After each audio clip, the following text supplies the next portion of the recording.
Bienvenue dans cette nouvelle vidéo où on va parler tricot bébé.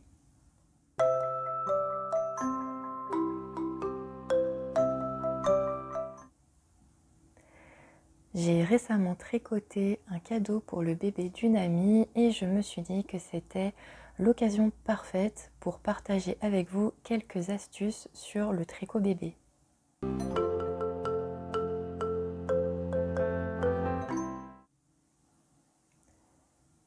Pour commencer, quels sont les types de tricots qui sont bien adaptés quand on cherche à réaliser un cadeau pour bébé? Moi, la première idée qui me vient, c'est de tricoter une couverture. Déjà parce qu'il n'y a pas de problématique de taille. La couverture, c'est un tricot qu'on va pouvoir utiliser dès la naissance, pendant plusieurs mois, voire plusieurs années. Et c'est vraiment un très joli souvenir à conserver. Ce que j'aime bien aussi avec les couvertures, c'est que très souvent les modèles sont relativement simples.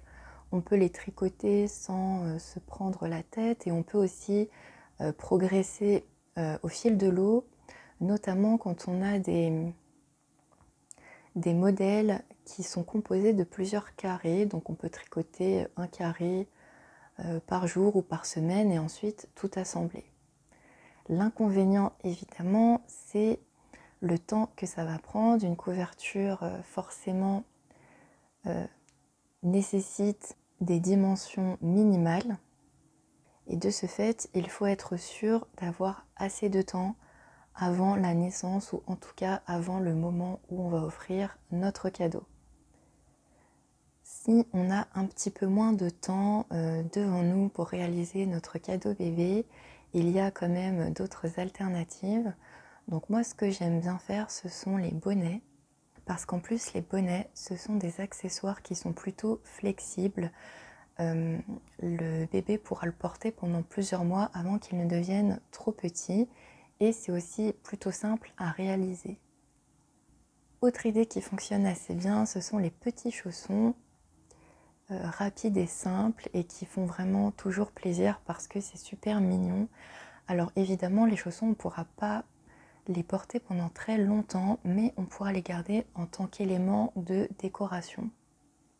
J'ai aussi déjà réalisé des bloomers, donc ce sont des mini shorts qui sont vraiment super mignons et qui font leur petit effet puisque ça permet aussi de changer un petit peu.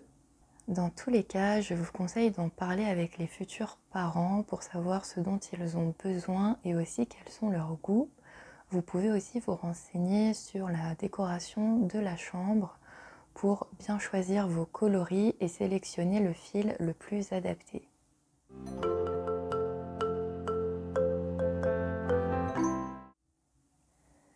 Justement, pour le type de fil à utiliser, c'est une question qu'on va forcément se poser parce que pour les bébés, on va forcément chercher quelque chose de doux et surtout qui ne gratte pas, mais aussi qui est plutôt facile à entretenir. La plupart des marques de laine proposent des fils spéciales layettes, donc qui sont étudiés pour ne pas irriter la peau et très souvent qui peuvent passer en machine à 30 degrés. En général, ces fils sont effectivement très doux, mais il faut savoir qu'ils sont souvent composés de matières synthétiques, en partie ou en totalité. C'est notamment le cas des fils que moi j'aime bien utiliser, comme le fil partenaire, qu'il soit en 6 ou en 3,5. C'est d'ailleurs celui que j'ai utilisé pour ce projet. On a aussi le fil rapido qui est pas mal, d'autant plus qu'il est épais et que du coup le tricot monte vite. Pour les couvertures, c'est pas mal. J'ai aussi récemment découvert le fil caresse qui est vraiment extrêmement doux, mais je ne l'ai pas encore tricoté. Au passage, si je vous parle de fil d'art, c'est tout simplement parce que c'est une marque que je connais bien, car quand j'ai commencé à tricoter, il y avait une boutique près de chez moi, mais vous avez évidemment l'équivalent dans toutes les marques. D'ailleurs, si vous avez des qualités de fil favorites que vous utilisez pour vos tricots bébés, n'hésitez pas à les partager en commentaire. Pour les personnes qui souhaitent se tourner vers des matières naturelles, ce que je comprends parce que quand on fait un cadeau bébé, on a envie de vraiment utiliser la matière la plus noble possible, ce que je peux vous conseiller, c'est la laine Mérinos, qui est une laine vraiment très adaptée aux peaux sensibles.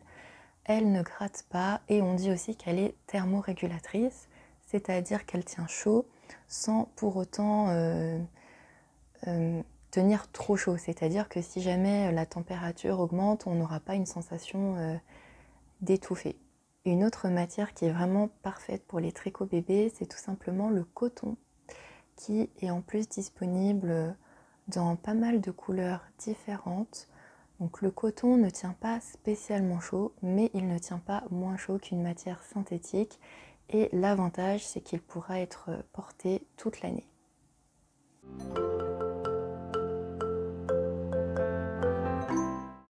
Au niveau des modèles, alors il faut savoir que comme en matière de DIY de façon générale, on peut très facilement trouver des modèles gratuits sur internet. J'ai d'ailleurs un article de blog consacré à la question, je vous mets le lien en barre d'infos. Sinon, étant donné que le tricot bébé c'est un segment, on va dire, du marché qui est quand même très populaire, on peut aussi trouver très facilement des livres consacrés à la question. Mais si on n'a pas de mercerie ou de boutique à proximité de chez soi, il reste toujours la possibilité de commander les modèles sur internet. On les télécharge au format PDF et du coup c'est hyper pratique parce que du coup vous achetez uniquement le modèle dont vous avez besoin et surtout il est disponible immédiatement. D'ailleurs c'est ce que moi j'ai fait pour le projet dont je vais vous parler en vidéo. Je suis allée sur le site de Fil d'Art et j'ai sélectionné un modèle qui me plaisait.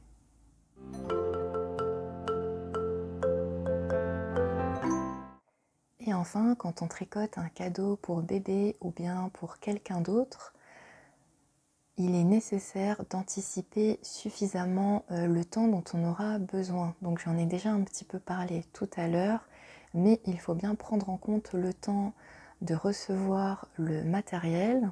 En ce qui me concerne, je suis obligée de commander par internet, donc forcément il faut toujours prévoir le délai de réception du colis. Ensuite, il y a évidemment le temps de réalisation, parce que même quand on choisit des modèles qui sont simples, très souvent le tricot bébé, ça se fait avec des petites aiguilles, et donc ça met un petit peu de temps tout de même à avancer. Et enfin, il y a aussi le temps de préparation du tricot. Donc moi, c'est vrai que je lave et je bloque systématiquement mes tricots parce que j'aime bien offrir quelque chose qui soit prêt à l'emploi, que la personne n'aura pas besoin de laver avant. En particulier pour les bébés, on prend souvent beaucoup de précautions. Et donc forcément, quand on lave un tricot, il faut prévoir le temps de séchage. Voilà pour les conseils que je pouvais partager avec vous concernant la réalisation des tricots bébés. Je vais maintenant vous montrer le petit béguin que j'ai réalisé pour le bébé de mon ami. Donc les béguins, ce sont ces petits bonnets à mi-chemin entre le bonnet et la cagoule. Ils ont ce petit côté vintage très charmant et assez original. Donc j'ai filmé les étapes de ce tricot. Ce n'est pas un tuto, je vous mettrai en lien toutes les informations relatives à ce modèle si ça vous intéresse, mais je ne vais pas vous expliquer pas à pas ce qu'il faut faire parce que le modèle n'est pas de moi et parce que c'est pas non plus l'objet de la vidéo. Le but c'est de partager avec vous, de vous montrer comment un tricot progresse et ce qu'on obtient à la fin. Donc c'est parti. Et j'ai donc choisi une de mes laines favorites, que ce soit pour les bébés ou même pour les adultes, qui est la Partner 3,5 de Fil d'Art. C'est une laine qui est vraiment extrêmement douce au toucher et qui ne gratte pas puisque je l'ai déjà utilisée pour des bonnets et elle passe vraiment très bien. L'avantage aussi, c'est qu'elle est disponible dans un très grand nombre de coloris. C'est assez rare que j'utilise des aiguilles aussi petites, donc le numéro 3,5, mais comme on est sur des accessoires ou bien des vêtements de petite taille, c'est pas trop long, donc ça ne me gêne pas. Là j'ai choisi ce coloris bleu, ce sera pour un petit garçon, donc C'est pas du tout pour être dans le cliché du bleu pour les garçons, mais a priori, je pense que ça ira très bien avec ses yeux.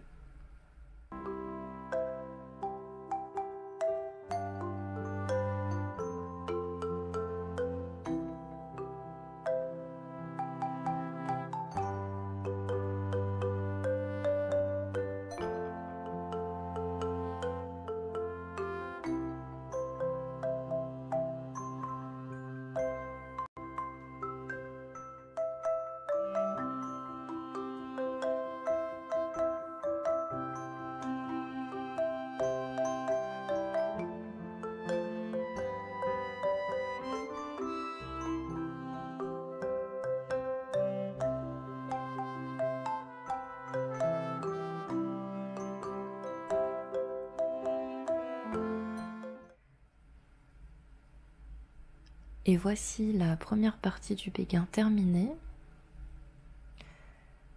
Donc on a ce joli petit motif composé de jersey en droit, de mailles en vert et d'un petit point dentelle qu'on va retrouver en fait sur le dessus du béguin, que je trouve très joli, et tant mieux puisqu'en fait quand on regarde la photo de l'affiche, on voit le béguin de côté, donc j'avais pas du tout idée de ce que ça allait donner, donc tant mieux. L'autre bonne nouvelle, c'est qu'au niveau des mesures, donc là j'ai pris les mesures dans la longueur et dans la largeur, et je tombe parfaitement par rapport à ce qui a indiqué dans le patron, alors que je n'ai pas fait d'échantillon. En principe, il faut toujours faire un échantillon, mais sur cette laine-là que j'ai l'habitude de tricoter, je sais que mon échantillon est plutôt proche de ce qui est demandé, donc à ce niveau-là, il n'y a pas eu de souci. Ce que je vais faire maintenant, c'est tricoter la petite partie au-dessus qui va permettre en fait de faire l'arrière une fois assemblé. Comme vous pouvez le voir, j'ai bien avancé puisque j'ai terminé la deuxième partie du béguin. J'ai profité de cette demi-journée off pour vraiment tricoter le maximum pour que mon cadeau soit prêt en temps et en heure. Donc si j'ai bien compris, en fait on va réaliser des coutures à ce niveau-là et à ce niveau-là, et donc ça forme une espèce de cagoule qu'on va terminer avec une bande en côte. Et donc là je suis en train de m'interroger, je me demande si ce serait pas mieux en fait de reprendre directement des mailles tout le long pour éviter de faire une couture supplémentaire. Donc je sais pas si c'est possible, et surtout si c'est vraiment utile. Je vais voir ça. Et la deuxième chose, c'est qu'ici on a un point dentelle, et moi en principe j'aime bien bloquer mes points dentelle pour qu'ils ressortent vraiment bien, sauf que là si j'assemble le tout, je ne sais pas trop comment je vais m'y prendre. Donc je vais réfléchir à tout ça, étudier le patron, et ensuite je m'y remets.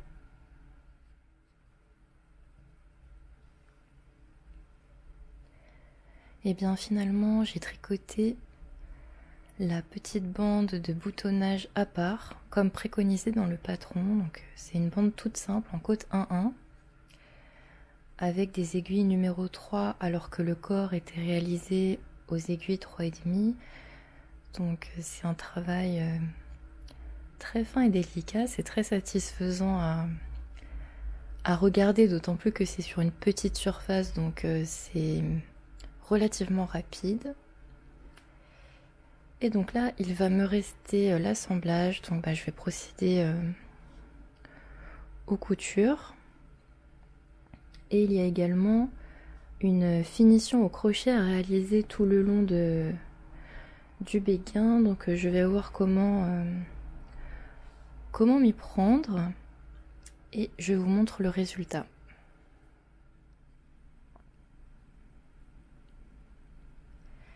Et voilà le béguin assemblé. avec la petite bordure au crochet. Donc il y a un rang de mailles serrées et un rang au point d'écrevisse. C'est la première fois que je faisais ce point, j'espère que je l'ai bien fait. Donc il me restera ensuite à créer la boutonnière et coudre le bouton. Mais là je vais mettre le tricot au blocage. Je vais le laver et le bloquer parce que comme le corps principal est en jersey endroit, il a tendance à roulotter. Et donc j'aimerais qu'il soit un petit peu plus plat, mais en tout cas on y est presque, ça prend forme et je trouve le résultat vraiment très sympa.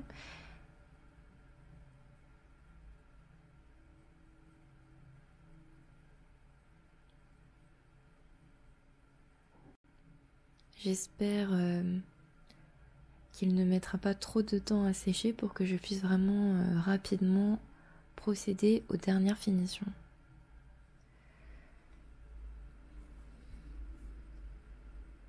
J'ai épinglé le béguin pour le bloquer légèrement. Là j'ai disposé les épingles de cette façon dans l'espoir d'aplatir un petit peu le jersey. Après si le bord rebique ce sera pas catastrophique non plus, je pense que au contraire ça peut même être joli. L'avantage de ce fil c'est que après une nuit de séchage il est quasiment sec au toucher. Mais je vais encore attendre un peu parce que moi j'aime que ce soit vraiment bien sec avant de porter ou de faire ce que j'ai à faire, en l'occurrence les dernières finitions sur le tricot. Et ensuite je viendrai coudre le petit bouton pour la tâche.